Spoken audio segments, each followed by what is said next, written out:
Robert in Boston, Massachusetts is wondering, how do you manage your busy schedule running multiple businesses, traveling, and your family? Hey, Robert. I actually did a video, a live broadcast in the Limo our members group probably 6 or 7 months ago, on how I manage my schedule. Yeah, I've got a lot of shit going on, but so do you and anybody else that's a business owner or a husband or has a family or a father that has kids and all this type of stuff. This is really my go-to right here. I literally plan out every day in blocks from the time I wake up till the time that I go to bed. And actually, Jesse and Sean behind the camera here were just asking me what time I went to bed last night and what time I got up, because I was giving them some shit that, Sean set his alarm for 5:45. Well, I was up at 5 o'clock this morning, but I actually didn't go to sleep till about 12:45. Now, this is just my plan. You got to implement your own plan.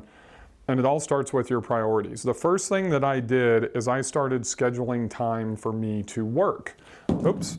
And what I found is if I didn't schedule time for me to work on my calendar, like today we had, give an example, Jesse and Sean were here, 8 o'clock we started filming this morning. It's now 9:55. This is our last video. We're right on schedule. We'll be done in about 2 or 3 minutes when I get done with your video. Right behind this, I have to write a report and a proposal for the next hour. Then I've got a coaching consultation call with a technology company from 11 to 12. Then I have to finish up my proposal and report between noon to 1. Then I actually have a prospect coming into my office between 1 to 2. Then I've got a sales training call with one of my clients from 2 to 2:30. Then I'm prepping for a call with a major magazine, an interview, and a conference that they're going to hire me to speak at from 3 to 4 o'clock.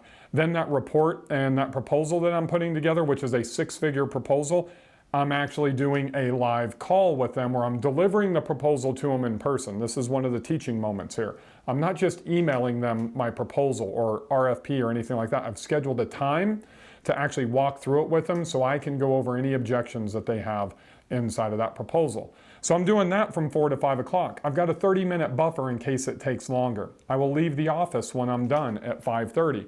At that time of the day, it's going to take me about 25 to 30 minutes to drive home.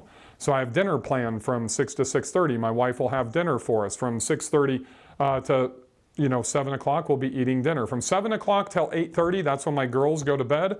That's going to be 100% time for my girls. There's no hockey. If you know me, I'm a huge hockey fan. On the TV, I'm literally watching I don't even know, Casey Undercover, their shows, working with them on their homework, playing soccer in the yard, whatever it is, that's 100% them. Put them to bed usually around 8:15 to 8:30. If you have kids, you know that they're going to come downstairs, so they're really not asleep till probably 8:45, 9 o'clock. Then it's me and my wife's time from 9 to 10. From 9 to 10, we're doing whatever she wants to do. Then at 10 o'clock, I'm in bed, but I'm sitting there with my phone, with my laptop, and I'm working. Like last night, I was working on this report and the proposal while I was watching hockey, while my wife was reading and doing her social media for her fitness business. She fell asleep probably around 11:15. I kept working till about 12:45, and then that's it.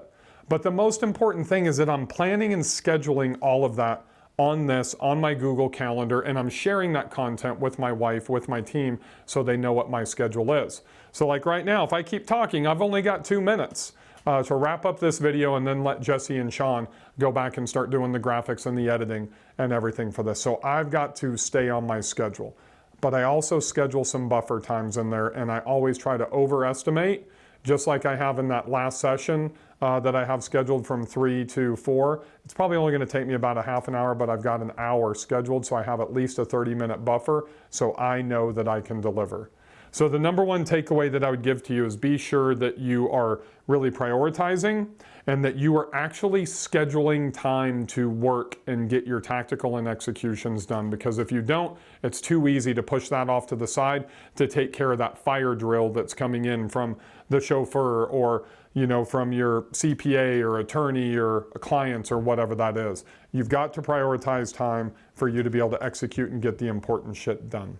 If you have any additional questions, just leave a comment below and I would look forward to answering for you. This is something that I've been working on for many, many years, and I do believe that you just start with baby steps. So the first thing I would tell you to do is schedule at least 1 or 2 hours a day to actually work, inform your staff not to bother you, let them know that you're off limits unless it's an emergency, and let them know, educate them, classify to them, write it down what an emergency is so they know not to bother you unless one of those actions happens. I hope this helps.